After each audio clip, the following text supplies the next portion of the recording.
മുൻ എം.എൽ.എ. കാരാട്ട് റസാഖ് ഇടതുബന്ധം അവസാനിപ്പിച്ച് UDF-ൽ എത്തിയിരിക്കുകയാണ്. പാണക്കാടെത്തി ലീഗിൽ അംഗത്വം സ്വീകരിച്ചു. അണികളെ ചേർത്ത് പിടിക്കുന്ന നിലപാടിൽ നിന്ന് CPIM പിന്നോട്ട് പോയെന്ന് കാരാട്ട് റസാഖ് പറയുന്നു.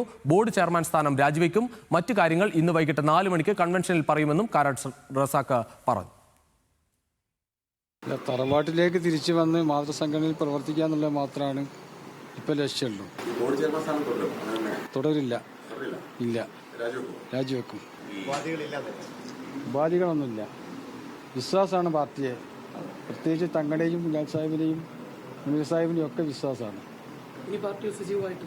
തീർച്ചയായിട്ടും 10 കൊല്ലം പ്രവർത്തിക്കാത്തത് അതിൻ്റെ ഡബിൾ മടങ്ങ് പ്രവർത്തിച്ച് മുമ്പോട്ട് പോകാനാണ് ആഗ്രഹിക്കുന്നത്. MLA ആക്കിയതിന് ശേഷം പിന്നീട് നാളുകൾ ഉണ്ടായിരുന്നല്ലോ, ചേർത്ത് പിടിക്കുന്നതിൽ പരാജയമാണ്. ഉപാധികളില്ലാതെയാണ് കാരാട്ട് റസാഖ് പാർട്ടിയിലേക്ക് തിരിച്ചു വരുന്നതെന്ന് പാണക്കാട് സാദിഖ് അലി ശിഹാബ് തങ്ങൾ പറഞ്ഞു. ഇതുപോലെ ഒരു തെരഞ്ഞെടുപ്പ് കാലത്താണ് കാരാട്ട് റസാഖ് അന്ന് മുസ്ലിം ലീഗിൽ നിന്ന് രാജിവെച്ചത്. ഒരു തെരഞ്ഞെടുപ്പ് കാലത്ത് തന്നെ അദ്ദേഹം പാർട്ടിയിലേക്ക് തിരിച്ചു വന്നിരിക്കുകയാണ്. വളരെ സന്തോഷപൂർവ്വം അദ്ദേഹത്തിന് നമ്മൾ മെമ്പർഷിപ്പ് കൊടുത്തു. ഒരു ഉപാധികളുമില്ലാതെയാണ് അദ്ദേഹം വന്നിട്ടുള്ളത്. ഇനി അദ്ദേഹം മുസ്ലിം ലീഗിൽ സജീവമായി പ്രവർത്തിക്കും എന്ന് അദ്ദേഹം ഞങ്ങൾക്ക് ഉറപ്പ് തരികയുണ്ടായി. ഏതായാലും അദ്ദേഹത്തെ ഹൃദയപൂർവ്വം സ്വാഗതം ചെയ്യുകയാണ്.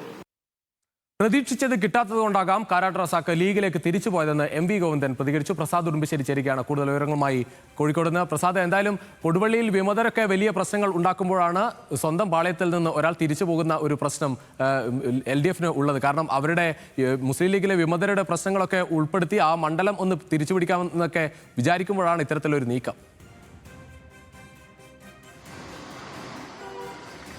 സുജേഷ്, ഈ കാരാട്ട് റസാഖിനെ സംബന്ധിച്ചിടത്തോളം കഴിഞ്ഞ 5 വർഷമായി അദ്ദേഹം കടുത്ത അതൃപ്തിയിലായിരുന്നു എന്നുള്ളതാണ്. അതിൻ്റെ ഏറ്റവും അനന്തരഫലം തന്നെയാണ് ഈ മാറ്റവും തിരിച്ചുപോക്കുമെല്ലാം എന്നതാണ്. 2021 അദ്ദേഹം മത്സരിക്കുമ്പോൾ അവിടെ MK മുനീറായിരുന്നു. ഒരു 6000-ഓളം വോട്ടിനാണ് അദ്ദേഹം പരാജയപ്പെടുന്നത്. പക്ഷേ ഈ പരാജയത്തിന് കാരണമായി പറയുന്നത് PT റഹീം, ഇപ്പോൾ കുന്നമംഗലം MLA-യും ആയിട്ടുള്ള PT റഹീം കാല് വാരിയത് കൊണ്ടാണ് എന്നുള്ളതായിരുന്നു അദ്ദേഹത്തിൻ്റെ പരാതി.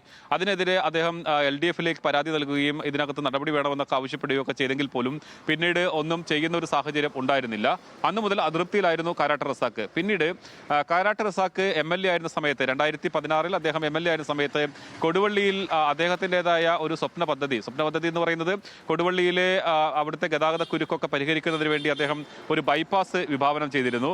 പിന്നീട് മുനീർ MLA ആയതോടുകൂടി ആ ബൈപ്പാസ് എന്ന പദ്ധതി ഉപേക്ഷിക്കുകയും ഒക്കെ ചെയ്തു. അപ്പോൾ ഈ പദ്ധതി ഉപേക്ഷിച്ചത് അത് മുഹമ്മദ് റിയാസ് കൂടി അറിഞ്ഞുകൊണ്ടാണ്, തൻ്റെ പദ്ധതി അട്ടിമറിക്കാനുള്ള ശ്രമമാണ് നടത്തിയത് എന്നുള്ള അദ്ദേഹത്തിൻ്റെ ഒരു ആരോപണവും പരാതിയും ഒക്കെ LDF-നോട് ഉണ്ടായിരുന്നു. അത് പരസ്യമായി പറയുകയും ചെയ്തതാണ്.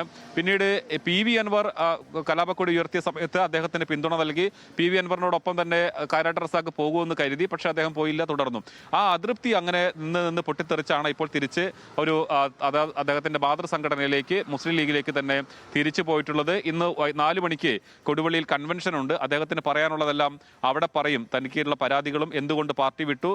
അദ്ദേഹം പറയുന്നത് ഇടത് സഹയാത്രികരെയും അണികളെയും ഒന്നും ചേർത്ത് പിടിക്കാൻ ഇപ്പോഴത്തെ നേതൃത്വത്തിന് CPM-ന് കഴിയുന്നില്ല എന്നുള്ളൊരു പരാതിയാണ്. എന്തായാലും കാരാട്ട് റസാഖ് തിരിച്ചു വന്നത് കൊടുവള്ളിയിൽ എല്ലാവരും ഒരുപോലെ സ്വാഗതം ചെയ്യുന്നുണ്ടോ എന്ന് ചോദിച്ചാൽ അതിനകത്ത് പ്രശ്നങ്ങളുണ്ട്. കാരാട്ട് റസാഖ് തിരിച്ചു വന്നതിൽ അതൃപ്തിയുള്ള ലീഗിനകത്തെ മറ്റൊരു വിഭാഗമുണ്ട്. ഇപ്പോൾ തന്നെ ഇദ്ദേഹത്തിൻ്റെ കാരാട്ട് റസാഖിൻ്റെ സഹോദരൻ കാരാട്ട് ഫൈസൽ ഫേസ്ബുക്കിലിട്ട ഒരു കുറിപ്പിൽ അദ്ദേഹം പറയുന്നത് മുസ്ലിം ലീഗിൻ്റെ ജില്ലാ പ്രസിഡന്റ് MA റസാഖിൻ്റെ കടുത്ത എതിർപ്പിനെ അവഗണിച്ചുകൊണ്ട് കാരാട്ട് റസാഖിനെ സ്വാഗതം ചെയ്ത ലീഗിന് ഹൃദയാഭിവാദ്യങ്ങൾ എന്നാണ് അദ്ദേഹം എഴുതിയിട്ടുള്ളത്. ഈ വാചകം അതുപോലെയാണോ എന്ന് എനിക്കല്ല, ഓർമ്മയിലെടുത്ത് പറയുന്നതാണ്. അപ്പോൾ MA റസാഖിന് എതിർപ്പുണ്ട് എന്നുള്ളതാണ് പറയാതെ പറയുന്നത്. അപ്പം MA റസാഖ് കൊടുവള്ളിയിൽ അവിടെ ഇദ്ദേഹം വരുന്നതുമായി ബന്ധപ്പെട്ട് എതിർപ്പുണ്ടായിരുന്നു. MA റസാഖിനോടാണ് അന്ന് കാരാട്ട് റസാഖ് MA റസാഖിനെയാണ് പരാജയപ്പെടുത്തിയത്. അപ്പം അതുമായി ബന്ധപ്പെട്ടുകൊണ്ട് ഇനി വേറൊരു പൊട്ടിത്തെറി ഉണ്ടാകുമോ എന്നുള്ളതാണ് നമുക്കിനി കാത്തിരുന്ന് കാണേണ്ടത്. എന്തായാലും കാരാട്ട് റസാഖ് തിരിച്ചു വന്നതിൽ PK ഫിറോസിനെ സംബന്ധിച്ചിടത്തോളം വലിയൊരു ആശ്വാസമാണ് എന്ന് പറയേണ്ടി വരും.